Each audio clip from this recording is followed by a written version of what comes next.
Hi everyone, welcome to Saima academy. Guys, ये 2016 का paper है जो साइंस का हम सॉल्व कर रहे हैं। ये उसका सेकंड पार्ट है और इसमें हम क्वेश्चन नंबर 6 से लेके 10 तक के क्वेश्चन को सॉल्व करेंगे। और जो क्वेश्चन होंगे, आंसर जो एक्सप्लेनेशन होगी वो हिंदी इंग्लिश दोनों लैंग्वेज में होगी। तो देखो, अब स्टार्ट करते हैं अपने 6 क्वेश्चन से। इससे पहले वाली जो वीडियो थी उसमें हमने 5 क्वेश्चन तक सॉल्व कर लिए थे। तो 6 क्वेश्चन है, ऊर्जा के 2 वैकल्पिक स्रोतों के नाम लिखिए। Write name of 2 alternate source of energy. Alternate source of energy का मतलब ये है कि जो हमेशा रहेंगे, कभी ख़त्म नहीं होंगे। ऐसे एनर्जी के सोर्स कौन से हैं? तो ऐसे होते हैं सौर ऊर्जा यानी कि सोलर एनर्जी जो सन से एनर्जी मिलती है, पवन ऊर्जा दैट मीन्स विंड एनर्जी, और ज्वारीय ऊर्जा दैट मीन्स टाइडल एनर्जी। तो ये क्या है? वैकल्पिक स्रोत हैं ऊर्जा के, अल्टरनेट सोर्स हैं। इनसे ऊर्जा हम कितनी भी प्राप्त कर सकते हैं और अनलिमिटेड टाइम तक कर सकते हैं, ये कभी ख़त्म नहीं होंगे। ओके, इसके बाद 7th क्वेश्चन है, निम्नलिखित रासायनिक समीकरणों को संतुलित कीजिए। Balance the following chemical equations. देखो, जैसे अभी तक हम इक्वेशंस को बैलेंस करते आए हैं, हम क्या देखते हैं कि रिएक्टेंट के साइड और प्रोडक्ट की साइड जो एलिमेंट्स का नंबर है, तत्वों की संख्या है, वो दोनों तरफ बराबर होनी चाहिए। तो हमारी जो इक्वेशन है वो बैलेंस होती है, संतुलित होती है। तो जो यहाँ पे ये फर्स्ट इक्वेशन है, NaOH that means sodium hydroxide plus H2SO4। H2SO4 होता है सल्फ्यूरिक अम्ल। इन दोनों के मिलने से क्या बन रहा है? Na2SO4 that means sodium sulphate plus H2O। ये तो सबको पता है वाटर होता है। तो अब हम क्या देखेंगे, सबसे पहले हम एक टेबल बना लेंगे। हम लिख लेंगे उसमें कि कौन कौन से तो इसके अंदर एलिमेंट है, कौन से तत्व हैं, और रिएक्टेंट की साइड कितने हैं वो वाला एलिमेंट, और प्रोडक्ट की साइड कितना है। तो इसके लिए हमने यहाँ पे टेबल बनाई है। देखो, इस वाली रिएक्शन में एक तो सोडियम है, Na है, फिर O है, उसके बाद दैट मीन्स ऑक्सीजन है, फिर H है, हाइड्रोजन है। अगेन यहाँ पे देखो H2SO4 में हाइड्रोजन हो गया, फिर सल्फर है तो यहाँ पे सल्फर लिख लिया, फिर ऑक्सीजन है। तो इसमें सोडियम है, ऑक्सीजन है, हाइड्रोजन है और सल्फर है। अब देखो, यहाँ पे रिएक्टेंट की साइड सोडियम का नंबर NaOH में सिर्फ Na एक है, तो यहाँ पे एक हो गया। और प्रोडक्ट की साइड देखोगे अगर सोडियम को, Na2SO4, तो Na2 यानी कि वहाँ पे सोडियम 2 हैं। उसके बाद देखो ऑक्सीजन को, NaOH में एक ऑक्सीजन है और H2SO4 सल्फर के बाद O4 है, दैट मीन्स 4 ऑक्सीजन है। तो टोटल कितनी हो गई? इधर रिएक्टेंट की साइड 5 ऑक्सीजन हो गई। और अगर हम प्रोडक्ट की साइड देखें, Na2SO4 O4 है, 4 ऑक्सीजन यहाँ पे है, और H2O O है, सिर्फ एक ऑक्सीजन है वाटर में, तो 5 ही इधर हो गई इसमें प्रोडक्ट की साइड। पहले से इसमें ऑक्सीजन बराबर है। उसके बाद अगर हाइड्रोजन को देखेंगे, रिएक्टेंट की साइड NaOH एक हाइड्रोजन यहाँ पे है, और देखो यहाँ पे सल्फ्यूरिक अम्ल में H2 है, दैट मीन्स 2 हाइड्रोजन के तत्व यहाँ पे हैं। तो कितनी हाइड्रोजन हो गई? रिएक्टेंट की साइड 3 हो गई। और प्रोडक्ट की साइड देखेंगे, Na2SO4 में तो कोई हाइड्रोजन नहीं है, H2O में 2 हाइड्रोजन है, तो यहाँ पे प्रोडक्ट की साइड 2 हाइड्रोजन हो गई। उसके बाद सल्फर देखो, सल्फर सिर्फ सल्फ्यूरिक अम्ल में ही है। रिएक्टेंट की साइड देखो, सिर्फ एक सल्फर है, S है, और प्रोडक्ट की साइड भी एक ही सल्फर है। तो हम सबसे पहले सोडियम है Na2SO4 में, जो सोडियम है वो इधर प्रोडक्ट में 2 है और रिएक्टेंट में 1 है। सबसे पहले हम सोडियम को बैलेंस करेंगे। देखो, अब यहाँ पे कैसे करेंगे इसको बैलेंस। प्रोडक्ट की साइड Na2SO4 है, 2 सोडियम है, और रिएक्टेंट के साइड 1 सोडियम है। तो रिएक्टेंट के साइड सोडियम से पहले हम 2 लगा देंगे यहाँ पे। 2 NaOH यानी सोडियम यहाँ पे 2 हो गई, और प्रोडक्ट में है Na2SO4। देखो, अगर आप ये सोचो कि यहाँ पे प्रोडक्ट में तो Na2 है, तो रिएक्टेंट में भी हम यहाँ पे 2 क्यों नहीं लगा सकते? जो प्रोडक्ट में कंपाउंड बन रहा है वो सोडियम सल्फेट है। सोडियम सल्फेट का फॉर्मूला ही Na2SO4 होता है, और जो रिएक्टेंट में कंपाउंड है वो NaOH है। NaOH का फॉर्मूला सोडियम हाइड्रोक्साइड है। सोडियम हाइड्रोक्साइड का फॉर्मूला NaOH ही होता है। तो जो बेसिक फॉर्मूला है किसी भी कंपाउंड का, हम उसको चेंज नहीं कर सकते, इसलिए हम NaOH से पहले 2 लगाएंगे। अब NaOH में भी 2 सोडियम हो गए और Na2SO4 में भी।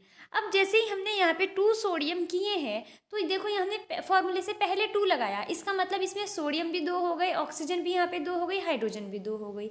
जब यहाँ पे ऑक्सीजन 2 हो गई, 2 तो ऑक्सीजन हो गई NaOH में, और 4 अभी H2SO4 में है, तो इस साइड ऑक्सीजन कितनी हो गई? 6 हो गई।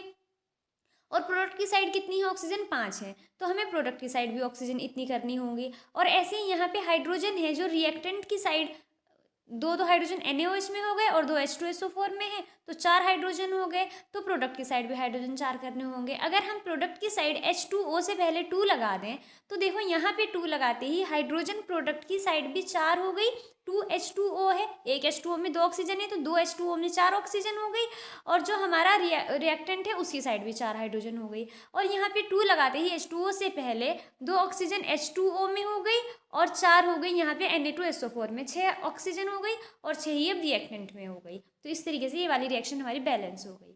अब देखते हैं अपनी सेकेंड इक्वेशन। ये है Fe यानी कि आयरन H2O वाटर के साथ रिएक्शन करके Fe3O4 बना रहा है, और H2 यानी कि हाइड्रोजन गैस निकल रही है। इसमें भी हम ऐसे ही टेबल बनाएंगे। देखो हमारे यहाँ पे जो एलिमेंट है इस रिएक्शन में, Fe यानी कि आयरन है, H2O में हाइड्रोजन है और ऑक्सीजन है। यहाँ पे हमारे पास 3 ही एलिमेंट हैं। तो Fe देखो रिएक्टेंट की साइड एक ही है बस, और प्रोडक्ट की साइड Fe3O4 में 3 आयरन है। तो यहाँ पे सबसे पहले हमें आयरन को ऐसे ही बैलेंस करना होगा। आयरन को बैलेंस करने के लिए हम क्या करेंगे, या पहले ऑक्सीजन देखो, ऑक्सीजन रिएक्टेंट की साइड तो एक ही है यहाँ पे H2O में, और प्रोडक्ट की साइड Fe3O4 में 4 ऑक्सीजन है। तो सबसे पहले ऑक्सीजन को बैलेंस कर लेते हैं। अब यहाँ पे देखो अगर Fe3O4 में 4 ऑक्सीजन है, यानी प्रोडक्ट साइड 4 है ऑक्सीजन और रिएक्टेंट साइड एक ही है, तो इसको 4 करने के लिए रिएक्टेंट की साइड H2O से पहले 4 लगा देंगे। यहाँ पे 4 लगाते ही 4 ऑक्सीजन हो गई, और हमारे प्रोडक्ट में भी 4 ऑक्सीजन है, तो ऑक्सीजन बैलेंस हो गई। उसके बाद जैसे ही हमने H2O से पहले 4 लगाया, तो एक H2O में 2 हाइड्रोजन थी, तो 4H2O में कितनी हो गई, 8 हाइड्रोजन हो गई। अब हाइड्रोजन को हमें प्रोडक्ट साइड बैलेंस करना, तो यहाँ पे जो ये H2 गैस है, यहाँ H2 से पहले 4 लगा देंगे। यहाँ पे 4 लगाते ही एक हाइड्रोजन गैस में कितने एलिमेंट है, हाइड्रोजन गैस के एक मॉलिक्यूल में H2 है ना, तो 4 इससे पहले लगा दिया, तो यहाँ पे 8 हाइड्रोजन हो गई। और यहाँ पे अब सिर्फ बचा आयरन। आयरन को बैलेंस करने के लिए रिएक्टेंट की साइड Fe से पहले 3 लगा देंगे। यहाँ पे 3 लगाते ही ये वाली रिएक्शन भी बैलेंस हो गई। आपको मैंने पहले भी सिखाया है रिएक्शन बैलेंस करना, आई होप आपको ये समझ आया होगा। इसके बाद है हमारा 8th क्वेश्चन। निम्नलिखित यौगिकों का नामांकन कीजिए, नेम द फॉलोइंग कंपाउंड्स। इनका हमें IUPAC नाम लिखना है।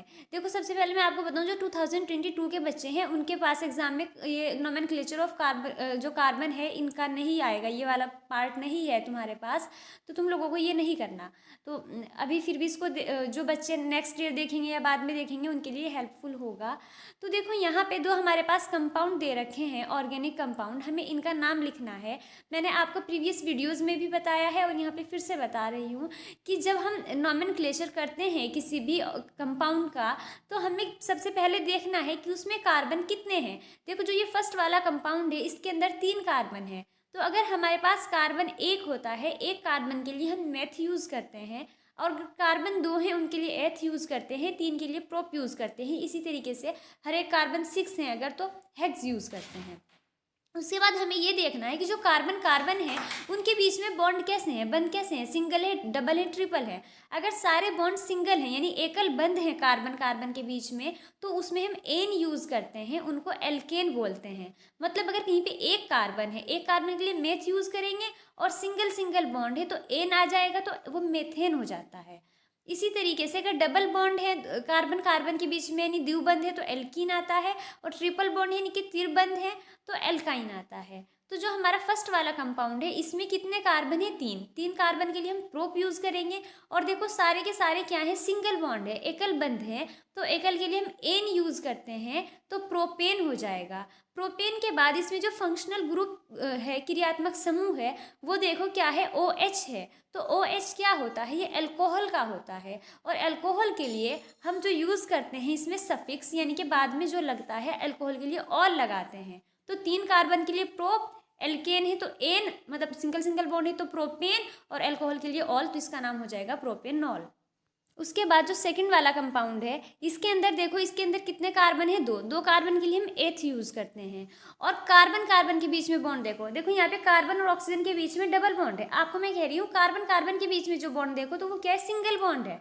तो सिंगल बॉन्ड के लिए फिर से हम एन यूज़ करेंगे, एथेन हो जाएगा। 2 कार्बन के लिए एथ, और सिंगल सिंगल बॉन्ड है तो एन, एथेन हो गया। उसके बाद जो इसमें क्रियात्मक समूह है ये है OOH, यानी कि ये कार्बन है, कार्बन के साथ एक डबल बॉन्डेड ऑक्सीजन है और एक OH है। तो ये जो COOH है ये होता है हमारा कार्बोक्सिलिक अम्ल का। इसके लिए हम जो सफिक्स है यानी बाद में लगाते हैं इसके लिए होता है ओइक अम्ल। तो एथ है 2 कार्बन, सिंगल सिंगल बॉन्ड है एथेन, और ओइक अम्ल तो एथेनोइक अम्ल हो जाएगा इस वाले का नाम। I hope it is clear to you. इसके बाद है हमारा 9th क्वेश्चन, बहुत सिंपल है, ये आपने 9th में भी पढ़ा होगा। उस ऊतक का नाम लिखिए, write the name of tissue जो पौधों में भोज्य पदार्थों का वितरण करता है, which transports food in plants. Plants के अंदर, पौधों के अंदर दो तरह के टिश्यूज होते हैं, मतलब होते और भी हैं, लेकिन जो उसके अंदर भोजन और पानी यानी कि फूड और वाटर का ट्रांसपोर्टेशन करते हैं, दो होते हैं, एक जाइलम एक फ्लोएम। फ्लोएम का जो काम होता है वो फूड का ट्रांसपोर्टेशन करना होता है, और जाइलम का काम होता है वाटर और मिनरल्स का ट्रांसपोर्टेशन करना। ये तो बहुत ही सिंपल क्वेश्चन है। उसके बाद है हमारा 10th क्वेश्चन, जीवाश्म क्या है? What are fossils? जीवाश्म किस प्रकार जैव विकास का प्रमाण प्रस्तुत करते हैं? How fossils provide evidence for evolution. तो इसको हम समझेंगे हिंदी में भी इंग्लिश में भी। पहले हिंदी वाले देखो, जीवाश्म क्या होते हैं। देखो जो पुराने टाइम के जीवधारी हैं, जब उनकी डेथ हो जाती है तो वो क्या होते हैं, कई बारी उनके जब पुराने अवशेष, बहुत हजारों करोड़ों साल बाद उनके जो कुछ अवशेष मिलते हैं, उन्हीं को हम जीवाश्म कहते हैं। ठीक है, तो डेफिनेशन क्या होगी, प्राचीन कालीन जीवों के अवशेष जो आदि काल में पृथ्वी पर रहते थे, यानी बहुत पहले टाइम में पृथ्वी पर रहते थे, बाद में विलुप्त हो गए, वो खत्म हो गए, जैसे डायनासोर वगैरह या और भी इंसान भी थे ऐसे, वो भूपटल की चट्टानों में परिरक्षित मिलते हैं, यानी प्रिजर्व मिलते हैं, स्टोर मिलते हैं, उनको हम जीवाश्म कहते हैं। सिंपल भी कह सकते हो, प्राचीन कालीन जीवधारियों के अवशेषों को जीवाश्म कहते हैं। अब यह है कि जीवाश्म से हमें पता क्या चलता है, इवोल्यूशन का, जैव विकास के बारे में क्या पता चलता है। जीवाश्म के अध्ययन से निम्नलिखित तथ्य प्राप्त होते हैं। पृथ्वी पर आदि काल से आधुनिक काल तक जीवन में निरंतर परिवर्तन होता रहता है। मतलब जैसे आज के टाइम में जीव मिलते हैं पृथ्वी पे, पुराने टाइम में ऐसे नहीं मिलते थे।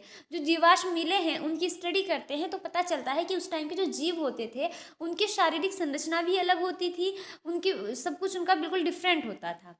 ठीक है, सेकंड है, आधुनिक जीवन से प्राचीन कालीन जीवधारी पादप एवं प्राणी भिन्न थे। सिंपल बात है, जब अलग टाइप के जीव होते थे और जो आज के टाइम में पौधे और जंतु हैं तो पुराने टाइम वाले उनसे डिफरेंट होते थे, भिन्न होते थे। थर्ड है, ऐसी प्रजातियों का ज्ञान होता है जो कभी जीवित थी परंतु विलुप्त हो गई हैं। जैसे कि सबसे सिंपल एग्जाम्पल डायनासोर ही है, उससे कैसे पता चला, इसके बारे में हमें जीवाश्मों से ही तो पता चला।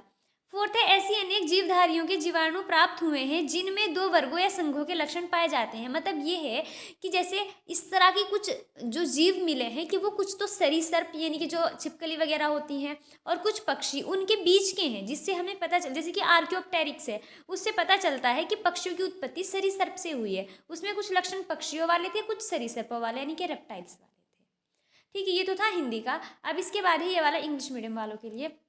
देखो, जो ये इंग्लिश में और हिंदी में ये बिल्कुल सेम उसकी ट्रांसलेशन नहीं है ये भी यही कि फॉसिल्स क्या होते हैं और उनसे हमें क्या एविडेंस मिलते हैं इवोल्यूशन के, लेकिन जो सेंटेंस है वो भी डिफरेंट है, लेकिन है बिल्कुल वो सेम है। ऐसा कुछ नहीं कि वो अलग है ये अलग है, लेकिन हाँ अगर आप सोचो कि उसकी ट्रांसलेशन होगी, ये बिल्कुल ऐसा नहीं है। तो फॉसिल्स क्या है इंग्लिश में, देखो, फॉसिल्स आर द रिमेन्स और ट्रेसेस ऑफ डेड ऑर्गेनिज्म। जो डेड ऑर्गेनिज्म जो होते हैं, जब किसी ऑर्गेनिज्म की डेथ हो जाती है तो जो उसके रिमेन्स हैं, वो बच्चा जो भी बाद में उसका कुछ दिख मिलता है, उसको बोलते हैं fossils. These are formed through the formation of sedimentary rocks। जो सेडिमेंट्री रॉक्स होती हैं उनमें प्रिजर्व होते हैं ये फॉसिल्स, वहाँ पे पाए जाते हैं। They provide following information on the process of evolution. वो जो फॉसिल्स हैं वो इवोल्यूशन के बारे में हमको क्या इन्फॉर्मेशन प्रोवाइड करते हैं।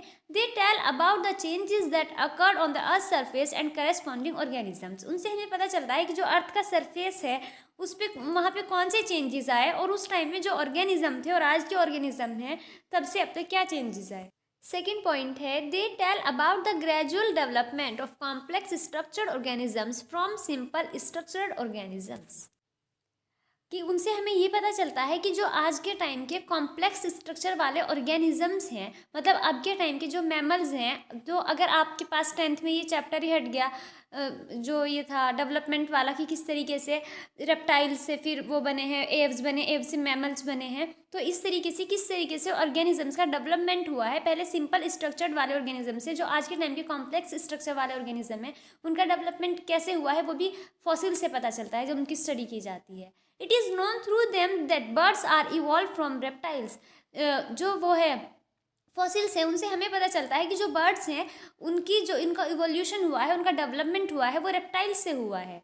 दे state that angiosperms are developed from pteridophytes and gymnosperm. Fossil से ये बात पता चलती है कि जो एंजियोस्पर्मिक प्लांट्स हैं वो टेरिडोफाइट और जिम्नोस्पर्म से इवॉल्व हुए हैं। They exhibit the process of human evolution. उनसे हमें ह्यूमन इवोल्यूशन के बारे में, ह्यूमन डेवलपमेंट के बारे में कंप्लीट इन्फॉर्मेशन मिलती है। तो ये था 10th क्वेश्चन, और इस वीडियो में हमको इतने ही करने थे 6 से लेकर 10 तक के क्वेश्चन। आई होप आपको ये अच्छे से समझ आए होंगे। अगर कोई डाउट हो तो आप कमेंट सेक्शन में पूछ लेना। Thank you so much for watching.